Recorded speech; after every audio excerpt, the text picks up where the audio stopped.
샬롬, 반갑습니다. 꿈이 있는 미래 부소장 백상원 목사입니다. 12월호 주제 강의를 시작하도록 하겠습니다. 12월에 우리가 살펴볼 누가복음 14장부터 28장의 말씀은 지극히 작은 한 영혼을 구원하기 위해 애쓰시는 예수님의 모습을 굉장히 디테일하게 기록합니다.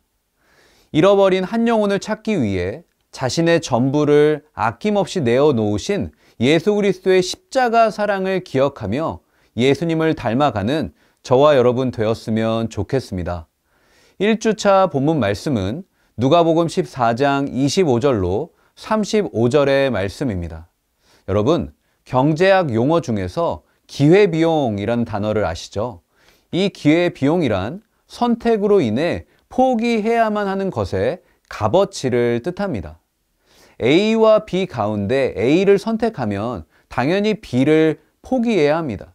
포기해야 하는 B의 값어치를 기회비용이라고 하는 것이죠. 만약에 다른 선택을 하게 되면 얻을 수 있는 가치를 포기하기 때문에 얻지 못하는 것입니다. 얻는 것이 있으면 잃어버리는 것이 있기 마련이고, 잃어버리는 것이 있으면 또한 얻기 마련입니다. 오늘의 본문 말씀도 예수님이 제자의 삶을 위한 영적인 기회비용을 말씀하고 계십니다. 26절 말씀입니다. 물은 내게 오는 자가 자기 부모와 처자와 형제와 자매와 더욱이 자기 목숨까지 미워하지 아니하면 능히 내 제자가 되지 못하고. 아멘. 여러분, 이 말씀은 많은 사람들의 오해를 삽니다. 신천지 같은 이단들도요, 부모와 가족까지 혈연을 끊게 하지 않잖아요. 그런데 여기서 미워하지 아니하면 이라는 이 말은 덜 사랑한다라는 뜻이에요. 부모 자식 간의 관계를 끊으라는 게 아니라는 것이죠. 예수님보다 더 사랑하는 것이 있으면 제자가 될 수 없다는 것입니다. 27절 말씀입니다. 누구든지 자기 십자가를 지고 나를 따르지 않는 자도 능히 내 제자가 되지 못하리라. 여러분, 반드시 기억해야 할 영적인 원리가 있는데 두 가지의 내용이 있습니다. 첫 번째로 원리는요, 앞에서 살펴본 것처럼 무리와 제자의 차이가 무엇인가 라는 것을 우리가 한번 기억을 해야 합니다. 제자의 삶을 선택하면 무리의 삶을 포기해야죠.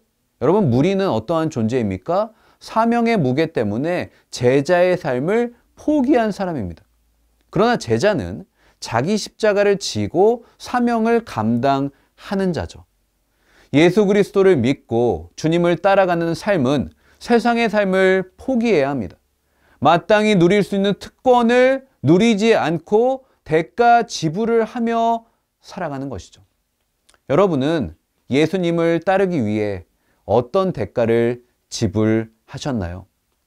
예수님을 따르면서 손에 쥘 것을 다 쥐고 따라갈 순 없습니다. 손에 쥔 것을 내려놓아야 따를 수 있죠. 예수님이 지고 가신 십자가처럼 우리 각자가 지고 가야 할 십자가가 있는 것입니다. 예수님은 두 가지 비유를 해주십니다. 28절 말씀입니다. 너희 중에 누가 망대를 세우고자 할진대 자기의 가진 것이 준공하기까지의 족할는지 먼저 앉아 그 비용을 계산하지 아니하겠느냐? 여러분, 이게 무슨 이야기죠? 예를 들어 아파트를 건축하기로 해놓고 건축비를 계산하지 않고 공사만 하는 사람이 없다는 거예요. 31절 말씀을 또한 보십시오. 또 어떤 임금이 다른 임금과 싸우러 갈 때에 먼저 앉아 1만 명으로서 저 2만 명을 거느리고 오는 자를 대적할 수 있을까? 헤아리지 아니하겠느냐? 이런 겁니다. 어떤 대통령이요, 전쟁을 하는데 전술과 전략 없이 무턱대고 전쟁을 하지 않는다는 것이죠. 여러분, 두 가지 비유의 내용은 본질은 똑같습니다. 무턱대고 공사를 시작하지 않고 무작정 전쟁을 벌이지 않는 것처럼 제자의 삶을 그렇게 시작하지 말라는 것입니다. 두 번째로 이번 주 말씀에서 우리가 기억해야 할 영적 원리는 디모데후서 4장 10절 말씀에 또한 우리가 확인할 수 있어요. 대만은 이 세상을 사랑하여 나를 버리고 데살로니가로 갔고 그레스게는 갈라디아로 디도는 달마디아로 갔고 대만은 이 세상을 사랑하여 나를 버리고. 대만은 중도 하차, 이탈했다는 것이죠. 여러분, 중도 하차하고 이탈하는 게 무엇입니까? 소금이 맛을 잃어버린 것처럼 본질에서 벗어나 변질된 것이죠. 중간에 가다 가지 않는 것입니다. 제자의 삶을 시작했다가 포기하는 것입니다. 그러나 여러분, 제자는 중간에 포기하지 말아야 하는 것이죠. 우리 예수님의 삶을 떠올려 보십시오. 십자가에서 우리를 위해 남김없이 모든 피와 물을 흘리셨습니다. 하늘 보좌를 버리고 완전히 낮아지셨고 천한 모습으로 이 땅에 오셔서 끝까지 후진하지 않고 후퇴하지 않고 십자가를 지셨습니다. 그리고 십자가에서 주여 주여 나를 버리시나이까 부르짖으면서 후회하지 않으시고 끝까지 십자가를 지셨습니다. 여러분, 제자는 중도 하차하지 않습니다. 믿음의 경주를 끝까지 달려가야 될 줄로 믿습니다. 성도님, 모든 분들이 오늘 하루도 남김없이 후진하지 않고 후회 없이 십자가의 길을 걸어가신 예수님처럼 믿음의 경주를 나아가시길 주님의 이름으로 축복합니다. 2주차 본문 말씀은요, 누가복음 15장 11절로 24절의 말씀입니다. 떠나보면 비로소 보이는 게 있죠. 우리는 가까이 있는 것에 대한 소중함을 참 많이 잊고 삽니다. 가족은 태어나서 제일 처음 만나는 공동체이자 최소 단위의 사회입니다. 함께 밥을 먹고요, 잠을 자고요, 모든 것을 공유하는 대상입니다. 항상 함께하기에 때로는 가족의 소중함을 느끼지 못하곤 하죠. 그러다가 우리 남자분들은 군대에 가거나 또 직장 문제 등으로 가족과 떨어져 보면 그때서야 비로소 항상 내 곁에 있던 가족이 얼마나 소중한지를 깨닫습니다. 여러분, 2주차 본문 말씀 속에 나오는 둘째 아들은요, 아버지의 품을 떠나기로 결심합니다. 둘째 아들은 아버지에게 유산을 요구하죠. 그 아들의 요구에 아버지는 어떠한 질문도 하지 않아요. 아버지의 사랑이죠. 그의 철없는 행동을 나무라지도 않습니다. 아버지는 둘째 아들이 요구하는 것을 조건 없이 다 내어줘요. 12절 말씀에 보니까 아버지의 사랑은 내어주는 사랑이죠. 아들의 요구를 거부할 수 있었으나 아버지는 아들의 뜻을 존중합니다.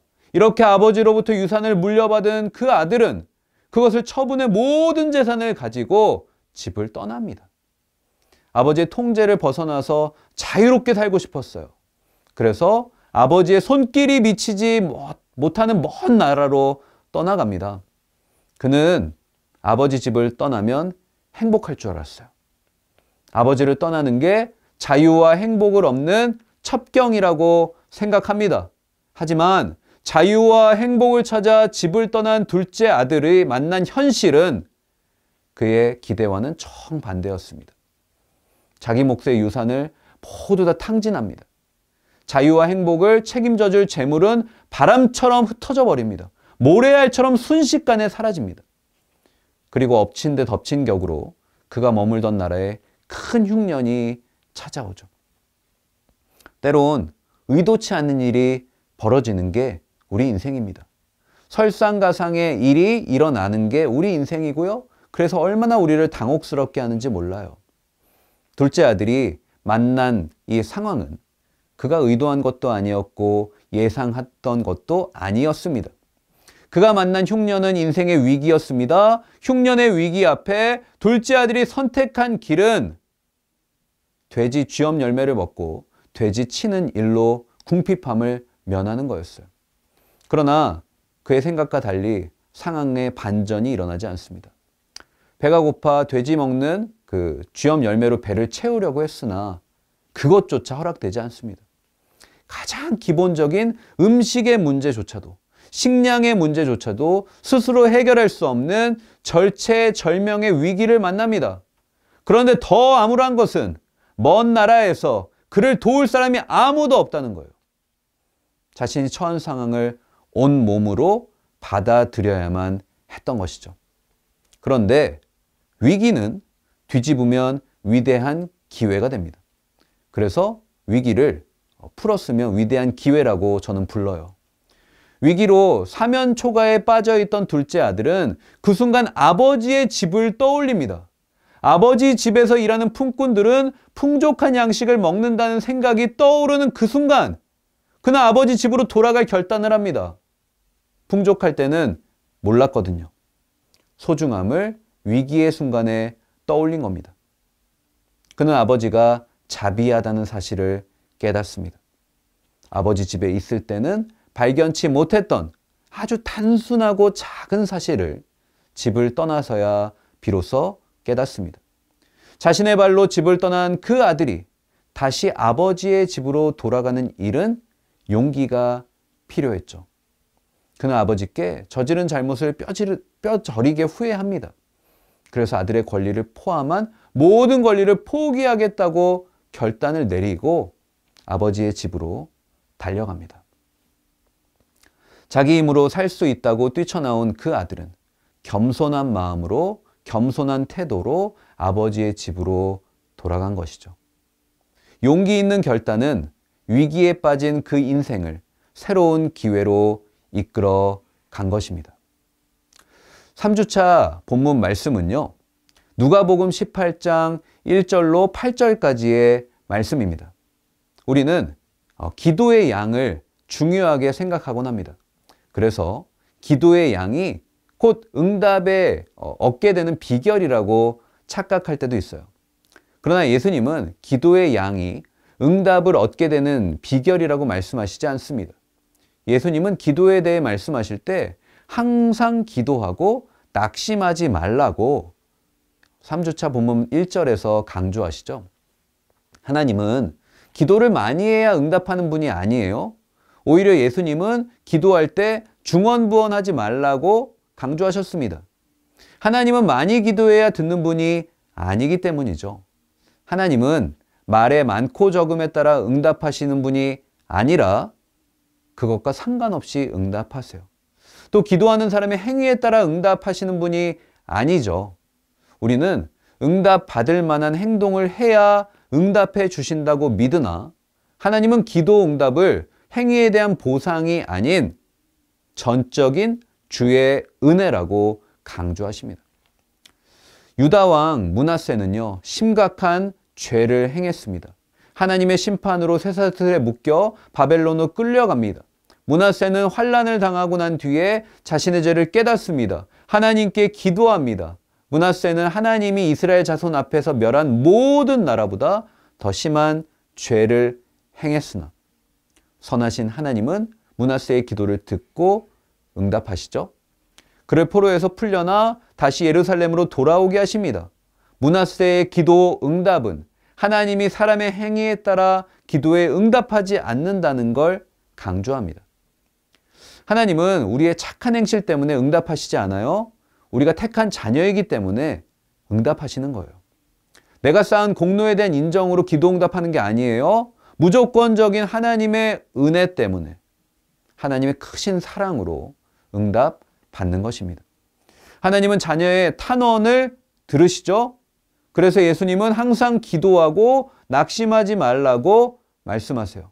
우리의 기도에 응답하시는 신실하신 하나님을 믿고 인내하며 기도해야 하는 것입니다.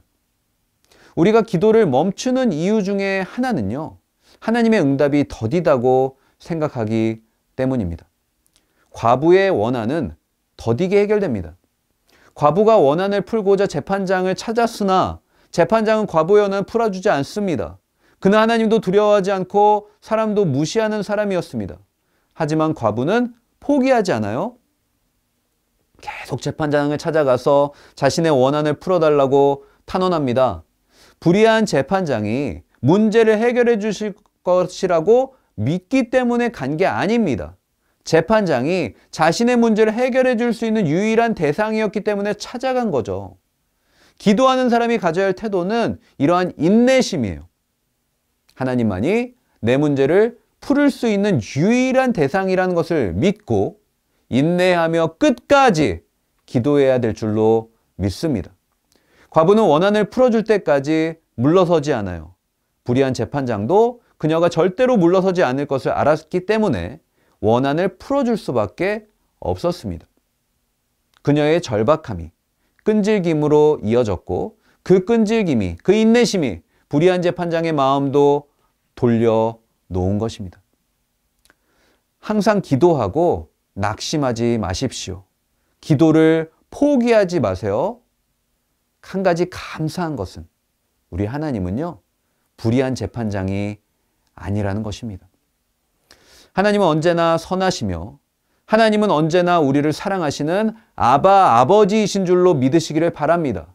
자기 자녀를 향해 귀를 세우시고 들으시는 사랑이 많으신 아버지세요. 밤낮 부르짖는 택한 자들의 원한을 반드시 풀어주시며 원한 때문에 하나님 앞에 간구하는 자녀들의 기도에 응답하시는 좋은 분이신 줄로 믿으시기를 바랍니다. 하나님은 자녀의 작은 신음에도 귀를 기울이시죠. 애굽에서 노예로 살던 이스라엘 백성이 하나님 앞에 신음하며 기도할 때 그들의 소리를 들으십니다. 사사시대의 이방 나라의 압제에 당해 신음하며 그들의 작은 소리로 읊조리는 것조차도 예수 그리스도를 통하여서 하나님은 놀라운 구원의 역사를 이 땅 가운데 베푸시기로 하나님은 이미 마음 가운데 작정을 하십니다. 그리고 하나님은 구원자를 보내시죠. 예수님은 선하신 아버지께서 우리의 원한을 속히 풀어주신다고 말씀하셨습니다. 그래서 하나님을 신뢰하고 믿음으로 기도할 것을 강조하는 것이죠.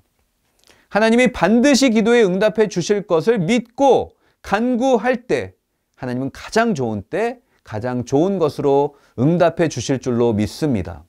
마지막으로 4주차 본문 말씀입니다. 누가복음 19장 1절로 10절의 말씀입니다. 오늘의 본문 말씀에 우리가 잘 알고 있는 인물이 등장합니다. 키가 작은 것으로 유명한 삭개오입니다. 그는 세리장이었고요, 부자였습니다. 예수님 당시 세리는 로마 정부가 요구하는 세금보다 훨씬 더 많은 액수를 걷어들여서 남은 돈을 착복하는 악랄한 존재였죠. 따라서 세리장이었던 삭개오가 부자가 된 것은 당연합니다. 이렇게 삭개오는요, 많은 돈을 가진 부자였으나 그의 인생에는 돈으로 채울 수 없는 공허함이 있었습니다. 아무도 그를 친구로 여기지 않았기 때문에 삭개오는 지독한 외로움 속에 살았습니다. 그러던 어느 날 예수님이 여리고를 지나가신다는 소식을 듣게 됩니다. 그리고 삭개오는 예수님을 보기 위해 돌무화과 나무 위로 올라갑니다. 오늘은 삭개오와 예수님의 극적인 만남을 통해 함께 은혜를 여러분과 나누기를 원합니다. 첫 번째로 예수님은 삭개오를 부르십니다. 5절 상반절 말씀을 보시면 예수께서 그곳에 이르사 쳐다보시고 이르시되 삭개오야 속히 내려오라. 아멘. 예수님은 주변의 많은 군중들을 전혀 의식하지 않습니다. 그저 나무 위에 올라가 있는 삭개오를 부르시죠. 예수님의 이러한 행동은 수많은 무리들에게 충격이었습니다. 왜냐하면 삭개오는 백성들의 돈을 착취하는 나쁜 사람이었고 벌을 받아 마땅한 사람이었기 때문이죠. 예수님의 행동은 군중들에게도 충격입니다. 그러나 가장 큰 충격을 받은 사람은 바로 삭개오였죠. 지금까지 단 한 번도 이렇게 따스한 음성으로 자기 이름을 불러준 사람이 없었기 때문이에요. 삭개오는 수많은 사람들의 눈을 피해 나무 위로 올라갔습니다. 그리고 몰래 예수님의 모습을 엿보고 있었습니다. 그는 군중들 틈에 섞일 수 없었기에 돌무화과 나무 잎으로 수치스러운 자신을 가리고 있었습니다. 하지만 예수님은 그에게 찾아오셨죠. 그의 이름을 부르십니다. 그의 집에 유하여야겠다고 말씀하시는 거예요. 여러분, 삭개오는 얼마나 기쁘고 얼마나 행복했을까요? 오늘 예수님은 우리에게도 이렇게 찾아오십니다.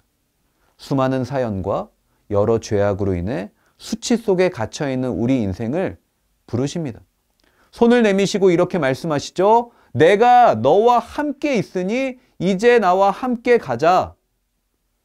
예수님이 여러분을 부르시며 그 손을 내밀어 주실 때 용기 내어 그 손 잡으시기를 주님의 이름으로 축복합니다. 오직 예수님 안에 참 평안이 있습니다. 예수님의 부르심에 응답하여 참된 축복 누리는 저와 여러분 되었으면 좋겠습니다. 두 번째로 삭개오는 예수님 앞에서 자신의 죄를 회개합니다. 8절 말씀입니다. 삭개오가 서서 주께 여짜오되 주여 보시옵소서 내 소유의 절반을 가난한 자들에게 주겠사오며 만일 누구의 것을 속여 빼앗은 일이 있으면 네 갑절이나 갚겠나이다. 삭개오는 자신의 집에 방문하신 예수님 앞에서 자신의 죄를 인정합니다. 그리고 그뿐 아니라 앞으로 어떠한 삶을 살 것인지 구체적으로 고백합니다. 소유의 절반을 가난한 자들에게 주고 속여 뺏은 것은 4배로 갚겠다는 것입니다. 삭개오는 결코 죄에 대한 참회에 그치지 않습니다. 자신의 삶의 방향을 180도 돌립니다. 실천적 행동이 동반된 것이죠. 예수님을 만난 사람은 참된 회개와 구체적인 회개의 열매가 동반됩니다. 성도 여러분, 오늘 예수님은 수치에 갇힌 우리를 부르십니다. 우리의 손을 잡아주셨고 우리와 함께 하시겠다고 약속하세요. 그렇다면 우리는 예수님께 어떻게 반응해야 될까요? 먼저 내 죄를 낱낱이 회개해야 합니다. 모든 죄를 인정하고 납작히 엎드려야 돼요. 그리고 더 나아가서 회개의 구체적인 열매를 맺으십시오.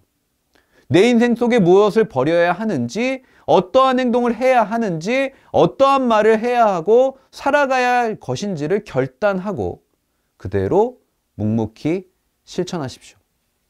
오늘 하루도 예수님의 부름받은 백성임을 잊지 말고 매 순간 거룩한 행실로 열매 맺는 저와 여러분 되었으면 좋겠습니다. 12월에 잃어버린 한 영혼이었던 내게 찾아오신 그 예수님의 사랑을 깨달아 남은 평생을 예수님의 사랑을 전하며 살아가기로 결단하는 저와 여러분 되었으면 좋겠습니다. 감사합니다.